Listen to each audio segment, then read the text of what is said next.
제 5장 14항을 같이 함께 살펴보겠습니다. 우리 제목부터 읽고 우리 같이 읽고 들어가도록 하죠.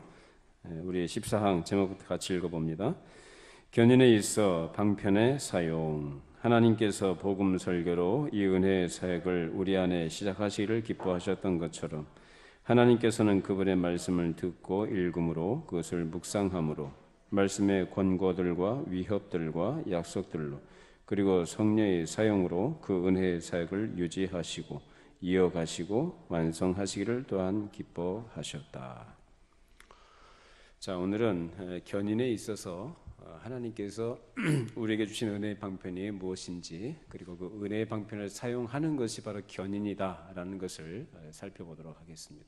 자, 이 말은 곧 이 은혜의 방편을 사용하지 않는 것은 뭘 안 하는 겁니까? 견인을 하지 않는 거죠. 하나님께서 기뻐하시는 방편, 그것은 은혜의 방편을 부지런히 사용을 해서 당신께서 구원하신 그 구원 역사가 계속 이어져 가고 완성되기를 하나님 기뻐하신다라는 것이죠. 자, 우리의 구원은 누구로부터 시작됐습니까? 하나님께서 시작하셨죠? 나로부터 시작된 거 아니죠.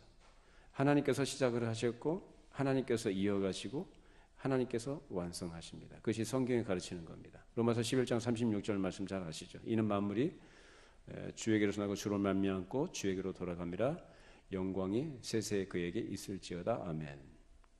로마서 11장 36절은 우리 개혁주의의 크라운이라고 할 수 있습니다. 그래서 모든 본질이 무엇이냐, 무엇을 위한 것이냐라는 것을 말씀합니다. 이 세상을 창조하신 것은 하나님께서 왜 창조하셨습니까?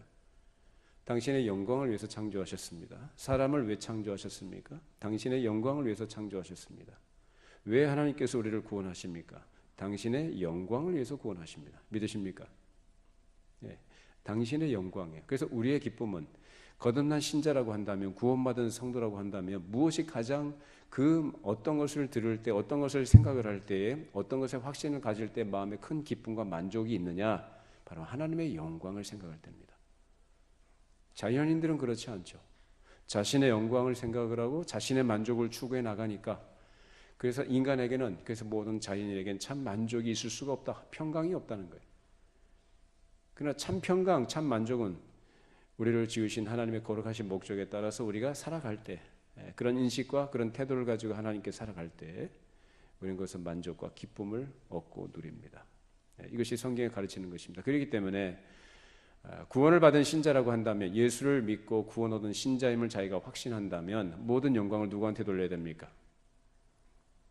성삼위 하나님께 돌려요. 성부, 성자, 성령 하나님께 영광을 올려드려야 되는 것이죠. 이처럼 견인의 은혜 역시 주님께서 그 백성에게 주시는 것이고, 구원도 역시 오직 주님으로부터 나오는 것이지만, 주님께서는 그것을 자동적으로 그냥 우리가 그 교리를 믿고 가만히 있는 것으로서 이루어지는 것이 아니라 하나님께서 그 은혜의 방편을 사용하셔서 우리로 하여금 거기에 동참하도록 하신다는 것입니다. 그래서 이 은혜의 방편들을 우리 영적 생활에서 시작해서뿐만 아니라 그것을 유지해 나가는 데서도 사용하시는데, 오늘 14항 우리 맨 처음 부분을 다시 한번 읽어보십니다. 하나님께서 복음 설교로 이 은혜의 사역을 우리 안에 시작하시기를 기뻐하셨던 것처럼 이라고 얘기했죠. 뭘로 시작하셨다고 그래요? 복음 설교. 복음 설교로 영적 생명이 시작된다라는 거예요. 자, 우리는 하나님의 말씀이 우리를 중생케 하는 그 중생의 씨앗인 줄로 믿습니다.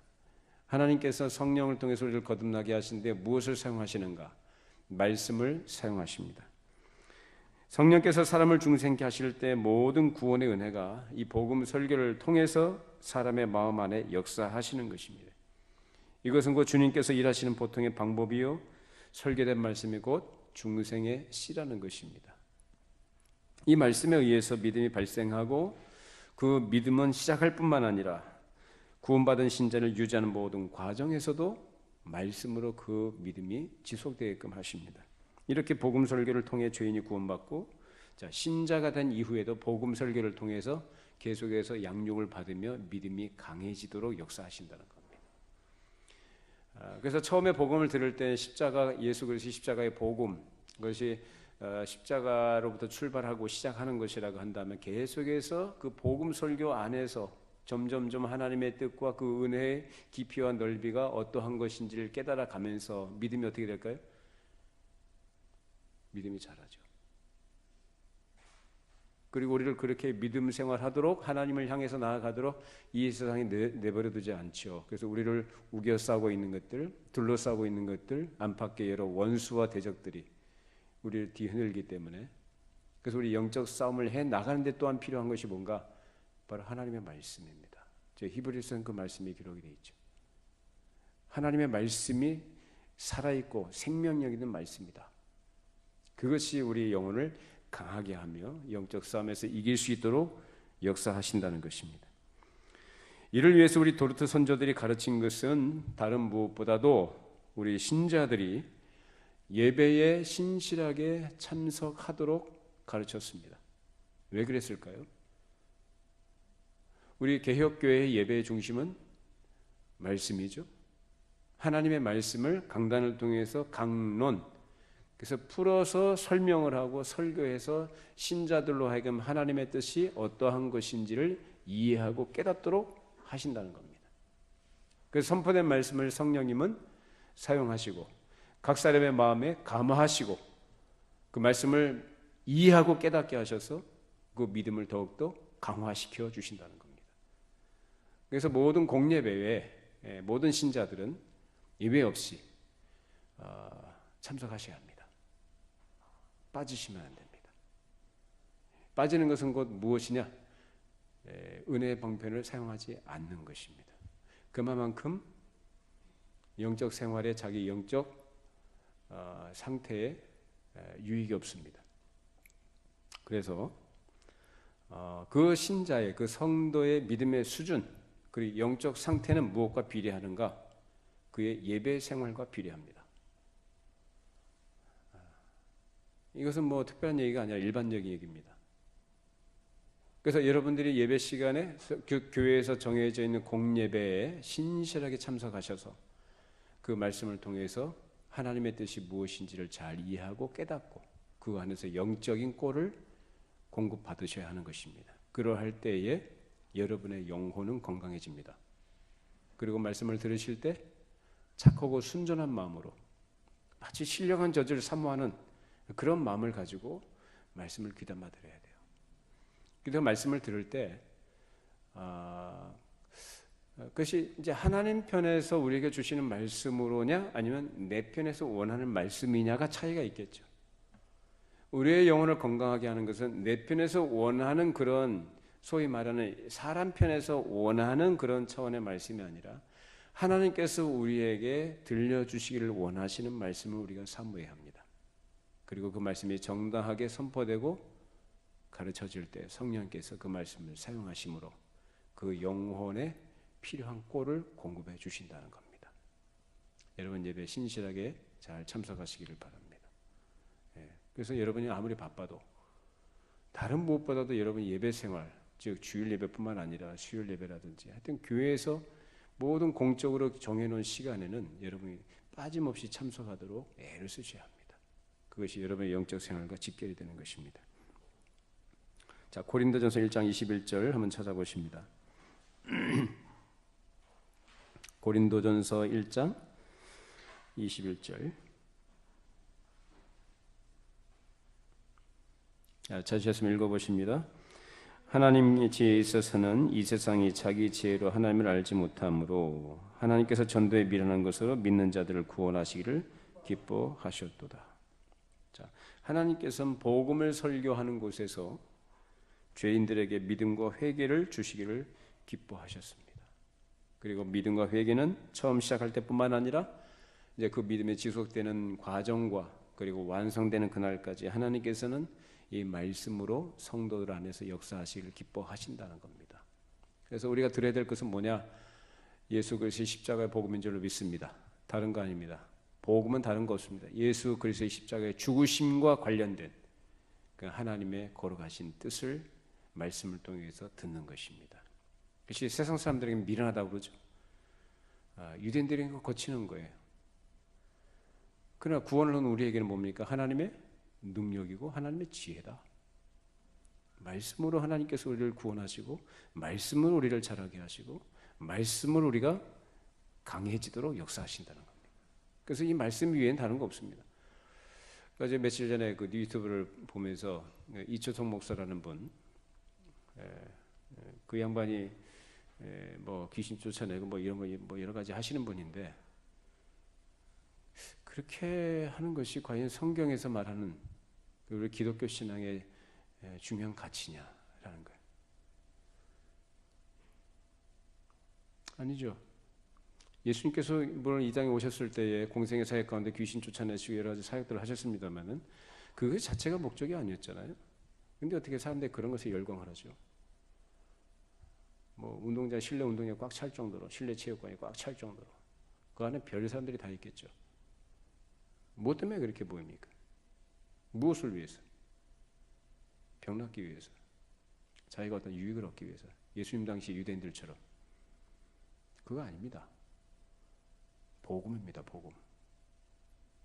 복음으로서만 하나님께서 우리를 구원하시고 우리를 지켜나가시고 우리를 완성하신 줄로 믿습니다. 그래서 말씀에 참념하셔야 됩니다. 다른 것에 관심 갖지 마시고, 다 그런 것들은 모르겠어요. 하나님께서 또 때에 따라서 우리에게 필요한 것들로 허락하시는 내용일 수는 있겠습니다만 그것이 초점도 아니고 목적이 아니잖아요. 그렇다면 말씀보다 중요하지 않은 것이라고 한다면 우리는 배제할 수 있어야 되는 것이고, 그런 의미에서 그런 것에 관심을 안 가져도 괜찮습니다. 그렇죠? 맞습니까?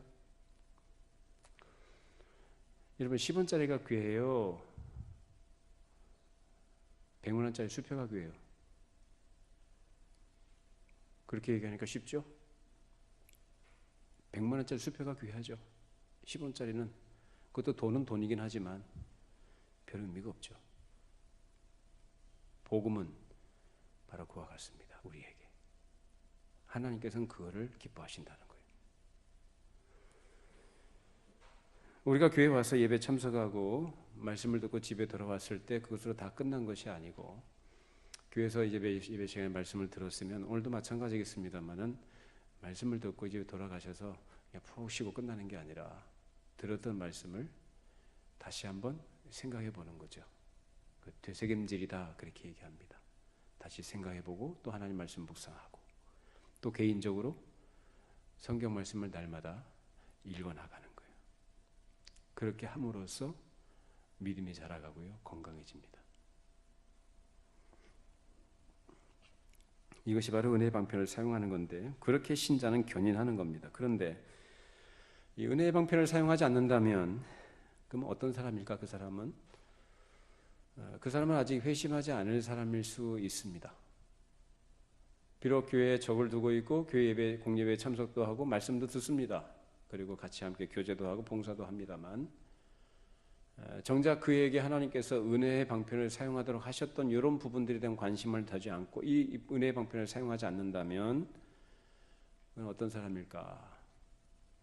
구원받지 못할 사람이란 얘기가 아니라 아직 회심하지 않은 사람일 수 있다는 거예요. 그래서 그 사람에게 필요한 것은 뭘까요?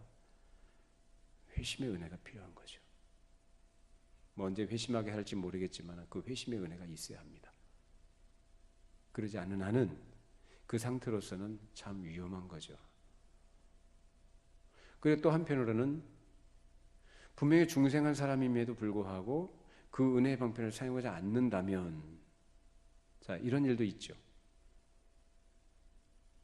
뭐 어떻게 될까요? 은혜의 방편을 사용하지 않으면 은혜의 방편으로 하나님께서 우리를 어떻게 하신다고요? 우리의 믿음을 유지시켜 나가시고 거기서 자라가게 하시고 우리를 강하게 하시며 우리를 완성하신다 그랬거든요. 그러면 내가 은혜의 방편을 하나님께서 주신 것을 사용하지 않는다면 어떻게 된다는 얘기예요? 분명히 그 사람이 거듭난 사람일 수 있고 그 안에 영적 생명이 있는 것은 사실일 수 있습니다. 그런데 사용하지 않으면 영적으로 피폐해지는 거죠. 무기력해지고 영적인 활력을 잃어버립니다. 그리고 영적 활력을 잃어버림과 동시에 이제 육적인 것들이 그 사람을 이제 점점 더 강하게 지배하기 시작을 합니다. 그러니까 하나님의 거룩한 자녀답게 살아갈 수가 없는 거죠. 여러분, 아기가 태어나면은 본능적으로 뭘 먹고 싶어 하죠? 엄마 젖을 먹고 싶어 하죠. 아기가 태어나면. 왜? 그래야 자기가 생명을 유지하니까. 젖을 먹다가 나중에는 어떻게 합니까? 이유식을 먹죠.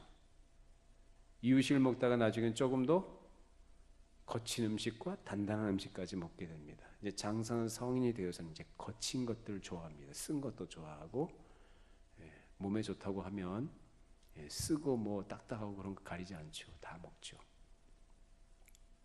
자, 히브리서 한번 베드로전서 한번 찾아보십시다. 자, 베드로전서 2장 2절로 3절 말씀.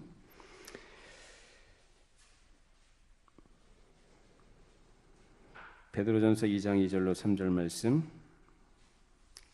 자, 같이 함께 읽어보십니다. 갓난 아기들 같이 순전하고 신령한 젖을 사모하라.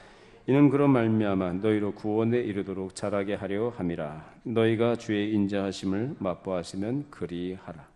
인자하심, 하나님의 은혜와 그 약속들을 아는 자라면이란 얘기죠. 하나님의 베푸신 은혜가 무엇인지를 아는 사람이라면 어떻게 하라는 거예요? 순전하고 신령한 젖을 사모하라. 순전하고 신령한 젖, 거룩한 말씀, 복음의 말씀입니다. 섞이지 않은 것. 즉 사람의 생각이나 세상의 가르침이나 사람의 기대나 어떤 사람 중심적인 뭐 여러 가지 잡다한 것들 섞이지 않은 순전하고 거룩한 말씀, 그것을 듣기를 사모하고 그것을 들으라, 그 말씀입니다. 근데 어린아이가 태어나가지고 공급받아야 될 젖을 먹지 않고 먹어야 될 음식을 먹지 못하면 어떻게 됩니까? 뭐 자라지 않을 뿐만 아니라 나중에는 어떻게 점점점 약해지면서 여러 가지 면역력이 떨어지면서 병에 취약한 상태로 떨어지겠죠. 영적 생활도 똑같습니다. 은혜의 방편을 사용하지 않으면 그 앞에 장사 없습니다. 영적으로 무기력해집니다. 그리고 계속해서 영적 면역력이 떨어지면서 온갖 공격하는 것들에 굉장히 취약해져서 쉽게 넘어지기도 하고 병에 걸립니다. 뭐 잘하지 않는 건 뭐 두말할 것도 없고요. 그래서 오늘날 교회 안에 많은 성도들이, 즉 예수를 믿는 신자들의 수준이, 영적 수준이 낮은 이유가 여기에 있습니다. 분명히 예수를 믿는다고 해요. 그리고 그 안에 영적 생명이 있을 수 있어요. 그런데도 불구하고 너무 수준이 낮은 거예요. 이제 뭐 처음 교회 나오신 분들이나 초신자들 같은 경우야, 그런 분들은 교회에 나오는 것만 해도 잘하는 겁니다. 아시죠? 네. 교회에 나와서 예배 참석하는 것만 해도 잘하는 거예요. 예배 시간에 뭘 알겠어요? 뭐 전화 오면 전화 받기도 하고, 뭐 피곤하면 졸기도 하고, 뭐 그럴 수 있죠. 초신자들은.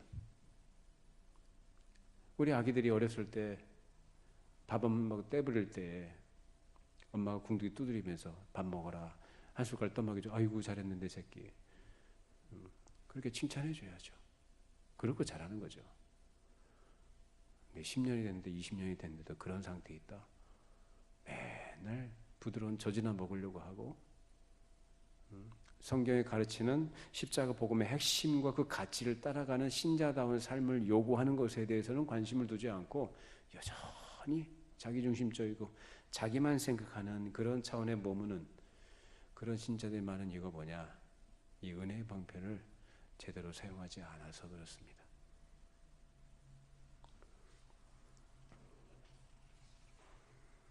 견인하는 것은 그냥 이렇게 한 자리에 모여서 교리적으로 말씀을 듣고 그 교리의 말씀에 동의하고 말로만 믿는다고 자동으로 되는 게 아니고, 하나님의 견인의 목적을 위해서 만들어 놓으신 방편을 실제적으로 사용하는 것을 뜻합니다. 그걸 무시한다면 대단히 위험에 빠지게 됩니다. 위험에 빠진다. 실제로 위험에 빠지죠. 이걸 무시하게 되면. 근데 사람들은 또 이렇게 말을 해도 이런 것까지도 심각하게 생각하지는 않아요. 그런 사람들이 생각하는 참 위험은 뭐냐? 부도나는 거. 내 집에 저축이, 내 통장에 잔고가 떨어지는 거. 내가 유신 어떤 병에 걸려서 심각한 상황 속에 놓이는 거. 이런 걸 위험하다고 생각하지 자기 자신의 영적인 문제에 대해서는 별 관심을 갖지 않는다는 거예요.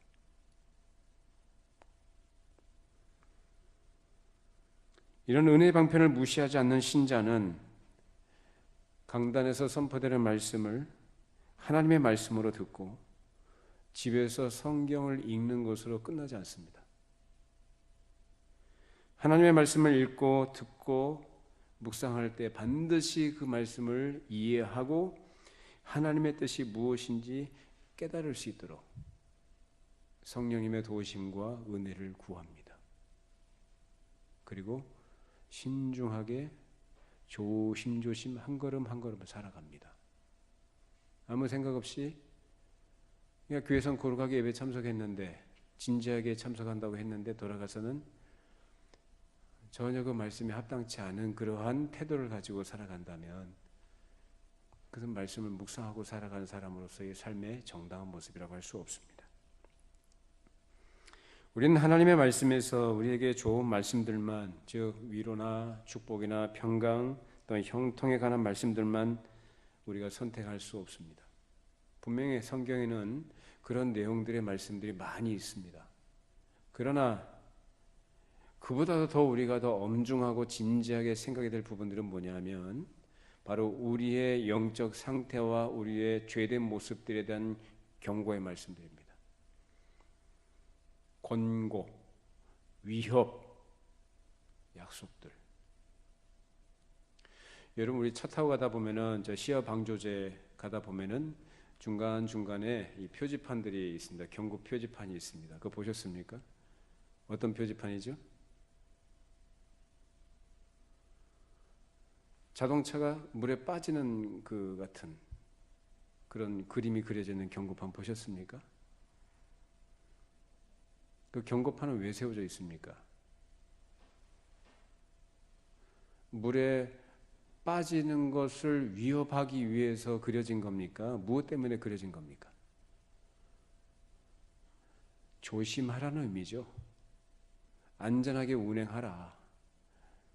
안전하게 편안하게 지금 가고자 하는 길을 가라는 의미에서 경고 표지판을 세우는 겁니다.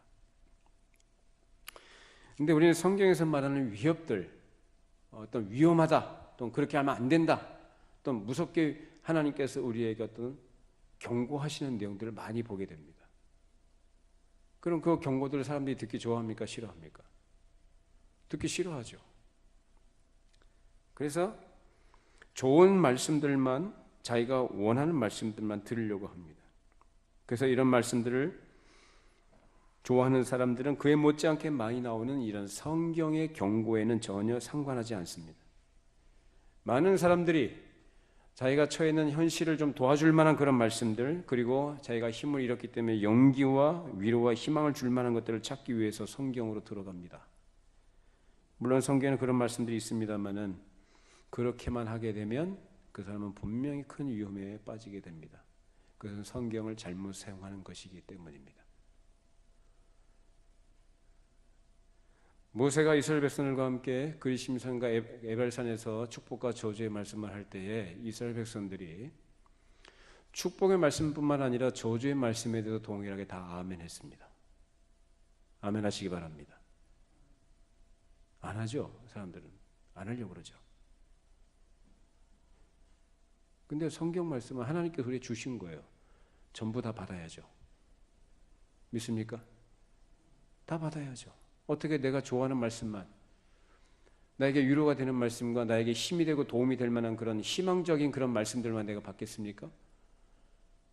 오히려 어떤 의미에서는 먼저 경고와 위협과 우리에게 무섭게 하나님께서 질책하시는 것 말씀들을 먼저 듣고 나서야 그런 의미에서 우리에게 약속이라는 것이 의미가 있죠.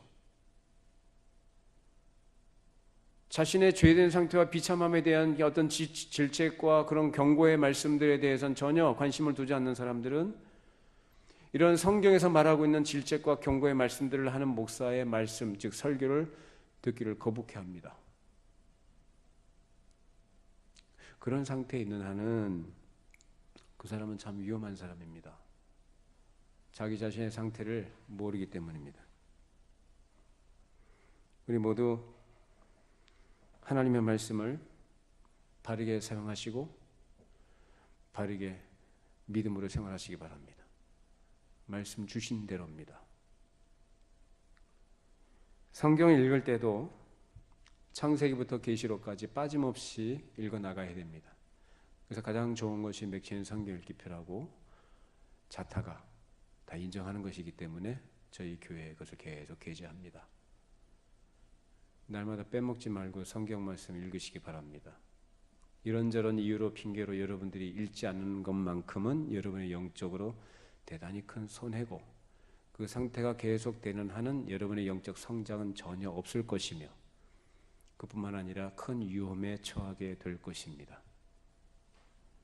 아무리 바빠도 성경 읽으시길 바랍니다. 그래서 성경을 그렇게 읽어나가면 구약은 1년에 한 번 읽어요. 그리고 신약과 시편을 1년에 2번 읽게 됩니다. 골고루 읽죠. 편식 안 하게 돼 있어요. 근데 그것 없이 자기가 이제 기분 내키는 대로 또는 마음 땡기는 대로 아이가 좋아하는 거 읽다 보면은 여기 읽다가 저기 읽다가 덮어버리고 일관성도 없고 지속적이지도 않고 체계적이지도 않아요. 한마디로 편식하는 겁니다. 체계적으로 읽어나가세요. 그리고 여러분들이 날마다 말씀을 개인적으로 읽고 묵상하는 거 하나님께서 정말 기뻐하십니다. 그리고 그만큼 여러분의 마음에 기쁨을 주실 것이고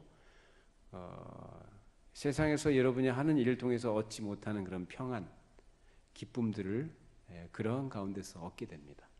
그것이 하나님이 주시는 기쁨입니다. 영적으로 내가 즐거운 것이죠. 왜? 배부르니까. 내가 배고프면은 허기지잖아요. 내 영혼도 마찬가지. 말씀 안 읽으면은 말씀을 내가 안 먹으면은 뭐 교회 와서 공적 예배 통해서 뭐 말씀 들으면 되지요?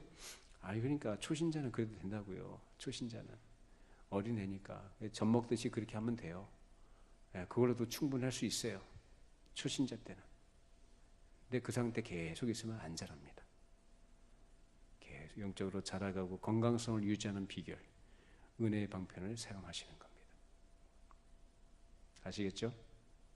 우리 믿음의 선조들, 도르트 선조들이 왜 이걸 그렇게 가르쳤을까? 왜 이걸 그렇게 강조했을까?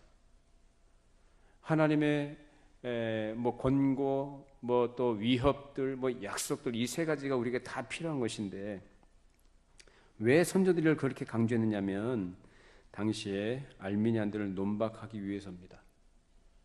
알미니안들은 개혁주의자들이 고수하는 성도의 견인 교리가 성경의 경고들과 권고들을 무시하도록 하기 때문에 위험하다라고 이렇게 아주 가르쳤어요. 그들은 성경에 자주 나오는 경고가 자주 나오는 것은 성도가 구원에서 탈락할 수 있다는 것을 의미한다고 이렇게 얘기했습니다. 그럴듯하죠. 경고가 그렇게 많이 나오는 것은 성도가 어떤 가능성이 있다는 얘기예요. 구원받은 성도를 할지라도 구원에서 탈락할 수 있다는 것을 의미한다라고 이렇게 얘기를 한 거죠. 그러면서 하는 말이 뭐라고 했냐면 개혁주의자들이 가르치는 것처럼 성도의 견인이 사실이라면 사람들은 성경의 경고를 진지하게 받아들일 필요가 없으며 천국 가는 것은 확정된 것이니까 이 경고들과 아무런 상관이 없다고 할 수 있다. 이 경고는 오직 회심하지 않은 사람들을 위한 것이다 라고 이렇게 주장했습니다. 좀 복잡한 얘기 같지만 간단하게 얘기하자면 한마디로 구원받은 것, 천국 가는 티켓은 따놓은 당상이니까 지난주에 이어서 말씀과 같이 성도들 하여금 아니하고 나태하게 하지 않느냐라는 것입니다. 그래서 위험하다라고 이 견인교리가 그래서 잘못된 것이다라고 주장을 했던 것입니다. 따라서 알미니안들은 성경이 그토록 많은 경고를 포함하고 있다는 것은 견인교리가 틀렸다는 것을 의미한다고 말한 것입니다. 결국 구원을 받아서 천국을 가는 성도들도 있겠지만 그러나 그것이 정해진 결과라고 믿지는 않았다는 거죠. 무슨 말이냐? 중간에 떨어져 나갈 수 있다. 우리 선조들은 이런 알미니언들이 그릇된 가르침을 아주 당연히 격렬하게 반대했죠. 그러면서 이렇게 말했어요. 성경은 많은 경고를 포함하고 있지만 이 경고들은 그 자체로 성도의 견인 교리의 일부이다. 전부가 아니다라는 거예요. 자, 우리 히브리서 6장 한번 찾아보실까요? 하나님께서 어떤 경고를 하셨는가? 자, 히브리서 6장 4절로 8절 말씀.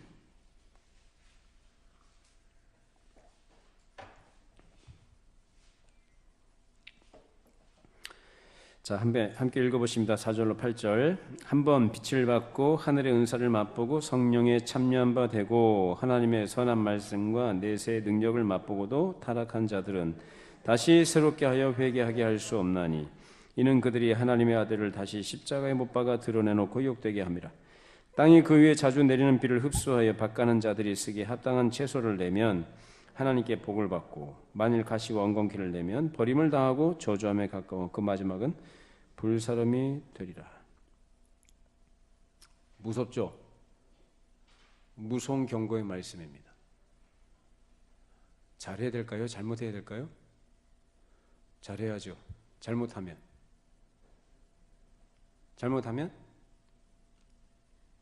어떻게 된다는 얘기예요? 떠져 나간다. 여기 얘기 있잖아요. 뭐 빛도 받았고 은사도 맛보고 성령에 참여한 바 됐고 선한 말씀 내세 능력을 맛보고도 타락한 자는 다시 새롭게 회개하게 할 수 없다. 이걸 가지고 알미니안들은 자기들의 주장의 근거로 삼습니다. 그 말씀을 해석할 때 잘해야죠. 해석할 때도 이런 부분만 가지고 어느 한 구절만 가지고 주의 주장을 하게 되면은요 그릇된 주장에 빠지게 돼요. 성경을 해석을 할 때는 어떻게 해요? 전체적으로 볼 때 전체적으로 봐야 돼요. 거기에서 바른 해석이 나옵니다.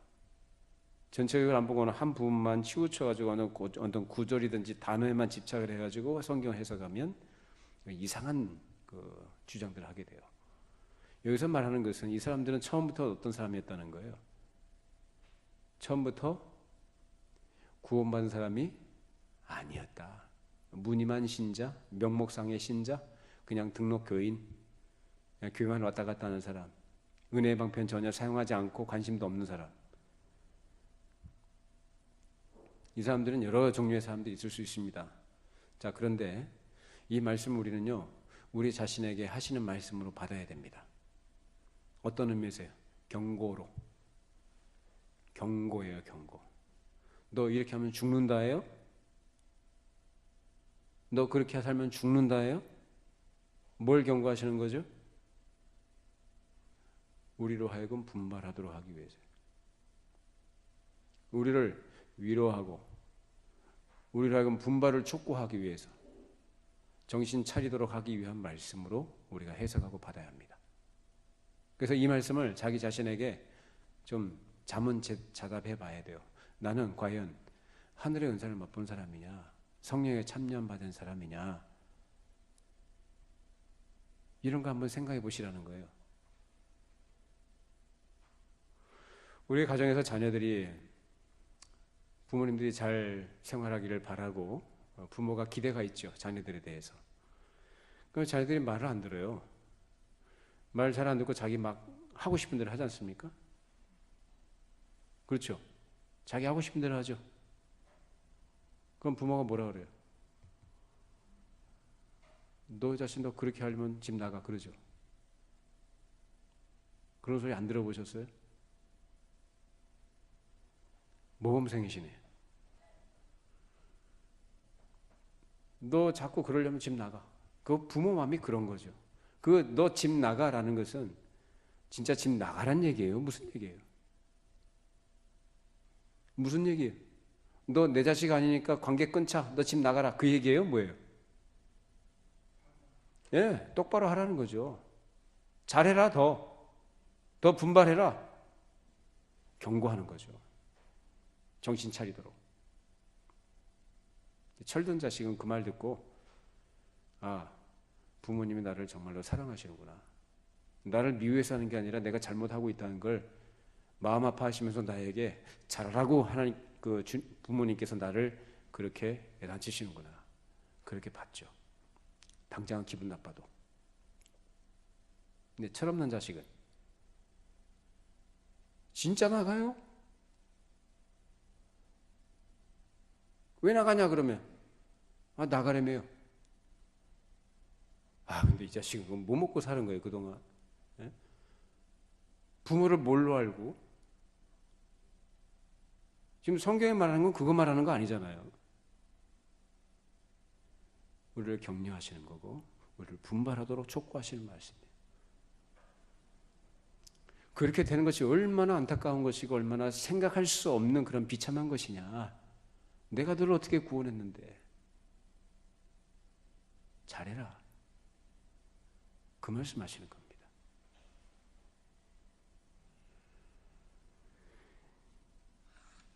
이처럼 하나님께서는 신자들이 하나님과 하나님의 말씀에 더욱 의지하면서 더 강하게 견인하도록 격려하고 힘을 주시기 위해서 이 경고들을 당신의 백성들에게 은혜로 주신 것입니다. 근데 만약 이런 경고들이 없다면 어떻게 될까요? 이런 경고가 없으면. 이런 경고가 없으면요. 뭐 평안하다, 괜찮아.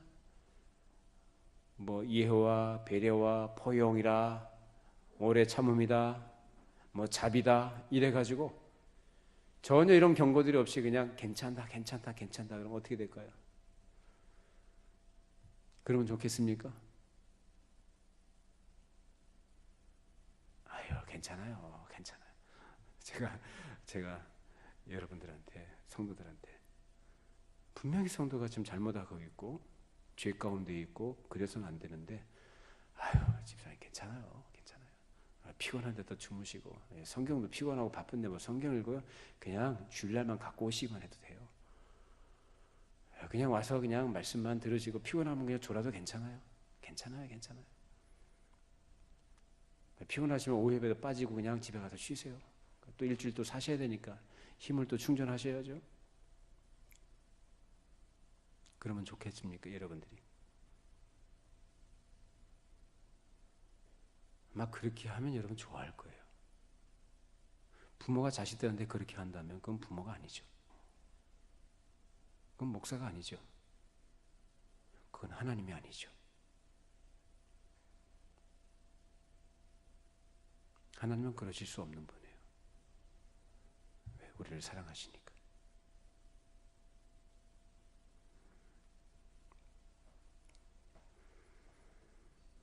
이런 경고가 없을 때 방만하고 나태해질 것이며 영적 긴장도 다 풀어버리고 한 번 구원은 영원한 구원이라고 했으니까 자기는 안전하다는 이 견인 교리를 오용하게 될 것입니다. 그런 사람들은 자신의 영적 상태에는 전혀 관심을 두지 않고 오히려 그런 상태에 있는 자신의 죄 그리고 성경의 경고들을 말하는 목사의 설교를 듣기 부담스러워합니다. 말씀은 맞는데 듣기 싫다는 거죠. 이들은 자신들이 하나님의 자녀며 자신의 죄가 용서받았다고 믿기 때문에 오직 성경에 있는 약속들과 좋은 것들만 듣기를 원합니다. 이런 것들은 참된 성경의 가르침이 아닙니다. 그래서 그런 것들을 좋아하는 사람들이 방만하고 게으른 것입니다. 자, 여러분 한번 생각해 보세요. 구원에 있어서 그 은혜를 받은 것에 대해서 생각하고 해석하고 적용하는 부분들이 자기를 중심으로 하느냐 하나님을 중심으로 하느냐에 따라서 그 믿음의 참됨의 여부가 궁극적으로 거기서 갈라져요.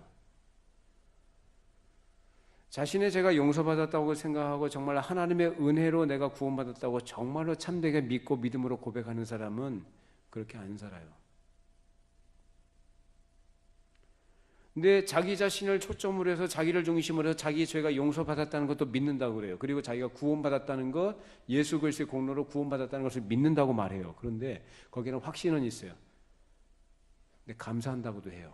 근데 그 나타나는 삶의 경향이나 태도들이 하나님 중심이 아니라 자기 중심으로 나가는 것, 이거는 그 구원의 은혜가 뭔지를 모르는 사람이에요. 그러니까 자기를 구원하신 하나님께서 자기를 말씀으로 견인하시고 은혜의 방편으로 자기를 견인해 나가시는 이런 방식들에 대해서, 방편들에 대해서 관심을 안 둬요. 자기하고는 상관없는 것처럼 생각해요. 자기 하고 싶은 대로 해요. 그런 사람들은 교회 안에서 10년, 20년을 교회에서 신앙생활 한다고 해도 믿음이 안 자랍니다. 몰라요. 거듭난 사람이라면 그나마 다행인데, 뭐 그 사람 입장에서는 다행인지 몰라도 하나님 편에서는 안타깝죠. 낳아놓으니까 생명, 하나님의 생명을 가지고 살려놓으니까 그 은혜에 합당하게 좀 살아가고 이렇게 자라가야 되는데 안 자라니까 하나님 얼마나 안타까우시겠어요.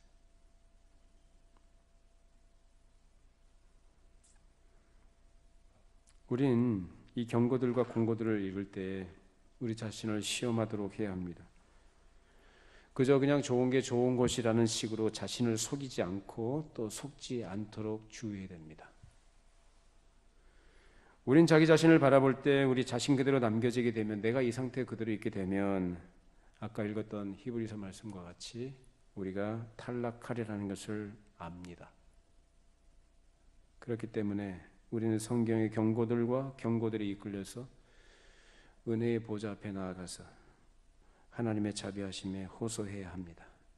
우리에게 필요한 은혜는 모든 것이 주님께로부터 나오는 줄로 믿습니다. 그 은혜가 우리에게 생명입니다. 그리고 거기에 약속이 있는 것입니다. 무서운 경고들과 공고들이 있고 나서 복음의 약속들이 가치가 있고 의미가 있는 것이죠. 먼저 죄와 사망의 저주 아래 있는 죄인의 비참함과 자신의 무능함과 연약함들, 그리고 그런 가운데는 자신을 인식하고 그 죄인들을 초청하시는 그리스도의 복음과 그 약속들을 바라볼 때에, 그리고 그 은혜의 보좌 앞에 나가서 자비와 긍휼을 베풀어 주시도록 간구하게 되는 것입니다. 그런 사람들은 그 은혜에 감격하고 감사해서 자기를 드러내거나 자기를 위해서나 자기를 영화롭게 하는 게 아니라 하나님을 자랑하고 하나님을 기뻐하고 모든 초점이 하나님께로 나가게 되어 있습니다.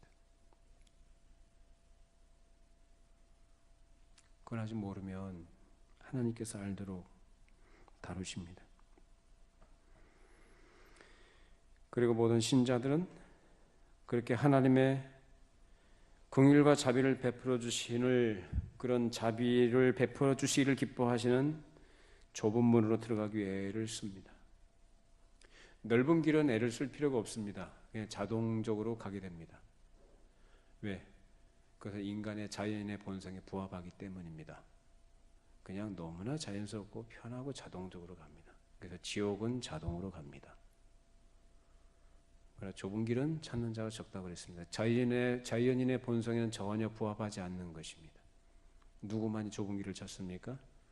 은혜가 있는 사람들만, 은혜가 있는 사람들만 좁은 길을 들어가기를 애를 쓰고 거기에서 영적인 활력과 활동이 나타납니다. 자꾸 움직이죠. 구하고 찾고 두드리는 겁니다. 하나님께서는 이런 과정 속에서 하나님의 자녀들이 선한 싸움을 싸울 때에 그 안에서 복음의 격려를 받고 성도의 견인교리가 주는 위로를 얻도록 하시는 것입니다. 마지막으로 하나 우리가 살펴볼 것은 이제 성례인데요. 세례와 성찬이죠. 특별히 성찬은 우리에게 대단히 중요한, 주님께서 제정해 주신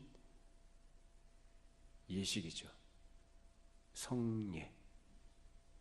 자, 성찬이 의미하는 것은 죄인이 자기 자신의 비참함과 그 절망적인 상황 속에서 늘 겪을 수밖에 없는 자신의 절망적인 그런 상태 속에서 하나님께서 주시는 위로와 힘을 얻도록 하시기 위해서 마련해 주신 주님의 식탁입니다.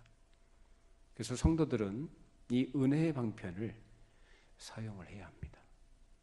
사용하지 않으면 마찬가지로 말씀이라는 은혜의 방편을 사용하지 않을 때 위험에 처해지는 것처럼 이 성찬도 마찬가지입니다. 이 성찬을 통해서 우리는 강하나 약하나 은혜 안에서 초보자나 더 성숙한 그리스도인 모두가 주께서 우리를 위해서 공급해 준 힘을 얻도록 하시는 하나님의 선물인 것입니다. 이것을 부지런히 바르게 사용할 수 있어야 합니다. 이처럼 신자는 우리가 모든 은혜의 방편을 사용해야 된다고 말하고 있고, 은혜의 방편 중에 물론 가장 중요한 것은 복음 설교입니다. 그리고 우린 신실하게 이 방편에 참여해야 할 것입니다. 그래서 반드시 여러분이 정기적인 공예배에 빠짐없이 참석하시기를 바랍니다. 그것은 여러분의 영적 유익과 건강을 위해서 반드시 그렇게 하셔야 합니다. 그리고 그렇게 하시는 것이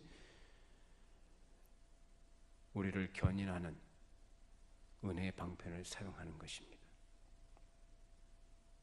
말씀을 듣고 끝나는 것이 아니라 들었던 말씀을 마음에 두고 그걸 묵상하고 다시금 하나님 앞에서 우리 자신을 점검하고 돌아보고 은혜를 구하는 자리로 겸손하게 나아가야 하는 것입니다. 그리고 공예배에 참석할 때 그것은 마음의 의무감에서뿐만 아니라 기도하는 마음으로 예배에 참석하셔야 한다. 왜요? 예배 가운데 선포되는 말씀, 그 말씀을 하나님께서 복을 주셔서 내 마음에 또 복을 주시고 내 영혼에 필요한 꼴을 얻도록 하시고 또 말씀을 전한 종의 그 입술에도 그 사역에도 하나님께서 복을 주셔서 성령께서 기쁘게 사용하시는 말씀이 되게 해 주십시오. 이런 마음을 가지고 여러분 예배에 참석하셔야 합니다. 그를 위해서 일주일 동안 하나님 앞에서 은혜 안에서 여러분이 사시고 거하시고 예배 시간도 늦지 않도록 그런 마음을 가지고 있는 사람들은 부득이한 경우를 제외하고는 미리미리 와서 기도로 준비하죠. 그냥 기계적으로 정해진 시간에 의무감에서 참석하는 것이 아니라 미리미리 와서 기도로 준비합니다. 만약에 예배 참석하는 성도들이 여러분들이 그러한 마음을 가지고 예배 참석한다면 아주 굉장히 놀라운 일들이 발생하게 될 것입니다. 여러분의 삶이나 가정이나 교회적으로 그런 은혜가 우리 모두에게 있기를 바랍니다. 기도하겠습니다. 거룩하신 하나님 아버지, 우리의 견인을 위해서 은혜의 방편을 사용하시는 것을 저희들이 함께 살펴보았습니다. 하나님의 말씀과 성찬을 통해서 하나님께서 우리를 인도해 가시고 위로하시고 힘을 주시며 우리가 자라가게 하시고 강하게 하신다고 말씀해 주셨습니다. 결국 우리를 완성된 그날까지 그 자리까지 또한 이끌어 가실 것을 약속해 주셨습니다. 그 일에 우리에게 허락하신 은혜의 방편을 우리가 바르게 잘 사용하게 하셔서 우리 영혼이 날마다 말씀으로 잘 양육되게 하시고 우리 하나님께서 허락하신 그 풍성한 삶을 살아가도록 그 안에서 하나님이 공급하시는 참된 평안과 자유함과 기쁨과 참 만족을 누리며 주의 영광을 위해서 살아갈 수 있는 우리 성도들이 다 되게 하여 주시옵소서. 예수님의 이름으로 기도합니다. 아멘.